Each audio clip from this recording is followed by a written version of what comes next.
ബുക്കൊക്കെ വായിക്കാൻ ഇഷ്ടമുള്ളവരുണ്ടോ? ഒന്ന് ഓടി വായോ, നമുക്കൊരു ബുക്ക് മേക്കർ ഉണ്ടാക്കിയാലോ? അതിനായിട്ട് ആദ്യം തന്നെ ഞാൻ ഇവിടെ പ്ലെയിൻ A4 ഷീറ്റ് ആട്ടോ എടുത്തിരിക്കുന്നത്. പിന്നെ പ്രത്യേകിച്ച് അളവും കാര്യങ്ങളൊന്നും ഞാൻ നോക്കിയിട്ടില്ല. നോർമലായിട്ട് സ്കെയിൽ കൊണ്ട് വരച്ചിട്ട് അങ്ങോട്ട് മുറിച്ചെടുത്തു, അത്രേ ചെയ്തുള്ളൂ. പ്രത്യേകിച്ച് അളവും കാര്യങ്ങളൊന്നുമില്ല. പിന്നെ കളർ ചെയ്യാനായിട്ട് ഡബിൾ ഷെയ്ഡ് കൊടുക്കാമെന്ന് വിചാരിച്ചു, അതും പേസ്റ്റൽ ഷെയ്ഡ്സ്, ഓറഞ്ചിൻ്റെയും മഞ്ഞയും. പക്ഷേ എനിക്ക് ഇല്ലാത്തതുകൊണ്ട് ഞാൻ വെള്ളയിൽ മിക്സ് ചെയ്തിട്ടാട്ടോ പേസ്റ്റൽ ഷെയ്ഡ്സ് ആക്കി എടുത്തത്. ഇനി ആ ഓറഞ്ച് 2 ഷെയ്ഡും ഹാഫ് ആക്കി അത് രണ്ടും സെൻറ്ററിൽ മെർജ് ചെയ്ത് വരുന്ന പോലെ ആട്ടോ ഞാനിവിടെ കൊടുക്കുന്നത്. ഇത് ഞാൻ പിൻട്രസ്റ്റിലാട്ടോ ഞാൻ റെഫറൻസ് നോക്കിയത്, എന്നിട്ട് ചെയ്തതാണ്. നല്ല പോലെ വെള്ളം മിക്സ് ചെയ്ത് ചെയ്തപ്പോഴാട്ടോ എനിക്ക് ആ ഒരു സെൻറ്ററിലെ മെർജിങ് കറക്റ്റായി വന്നത്. അല്ലാണ്ട് ചെയ്യുമ്പോൾ ആ മെർജിങ്ങും ആ ഷെയ്ഡും മിക്സായി പോകുന്നുണ്ടായിരുന്നില്ല.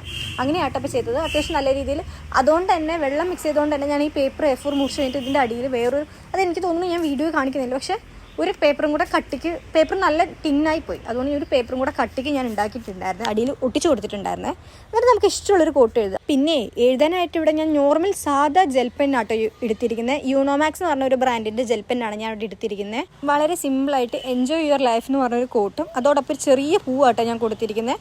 എന്നിട്ട് അത് ഡാർക്ക് ചെയ്ത് കൊടുക്കുന്നുണ്ട് നല്ലപോലെ. നമ്മളിങ്ങനെ കാലിഗ്രഫി ചെയ്യുന്ന പോലെ, എനിക്ക് ചെയ്യാനൊന്നും അറിയില്ല, എന്നാലും നമ്മളൊരു പരിശ്രമമാണല്ലോ, അങ്ങനെ ട്രൈ ചെയ്തിട്ടുണ്ട്. പിന്നെ ആ ഫ്ലവർ ജസ്റ്റ് ഒരു കളർ കൊടുത്തെടുത്തിട്ടുണ്ട്, ഫ്ലവറിനും ലീഫിനും. അത്രേ ഉള്ളൂ കേട്ടോ, സിമ്പിളാണ്. പിന്നെ ഞാൻ സെല്ലോ ടേപ്പ് ഒട്ടിച്ച് കൊടുത്തിട്ടുണ്ട് കേട്ടോ, മുകളിൽ കൂടെ വെള്ളം വീണ് പരക്കാണ്ടിരിക്കാൻ. പിന്നെ നമ്മൾ നമ്മുടെ പഞ്ചിങ് മെഷീൻ എടുത്തിട്ട് ഒരു ഹോൾ ഇട്ട് കൊടുത്തിട്ട് അതിൽ സാധാ ഒരു റിബൺ, എൻ്റെ കയ്യിൽ വൈറ്റ് ഉണ്ടായിരുന്നുള്ളൂ, ഞാൻ വേറെ കളേഴ്സ് നോക്കിയിട്ട് കിട്ടിയില്ല, അതുകൊണ്ട് വൈറ്റ് റിബൺ വെച്ച് ചുമ്മാ ഒരു നോട്ട് ഇട്ട് കൊടുക്കുന്നുണ്ട്. അപ്പോൾ ഇത്രയേ ഉള്ളൂ, നമ്മുടെ സിമ്പിൾ ആൻഡ് ഈസി ആയി ബുക്ക് മാർക്കറിലൂടെ റെഡി ആയിട്ടുണ്ട്.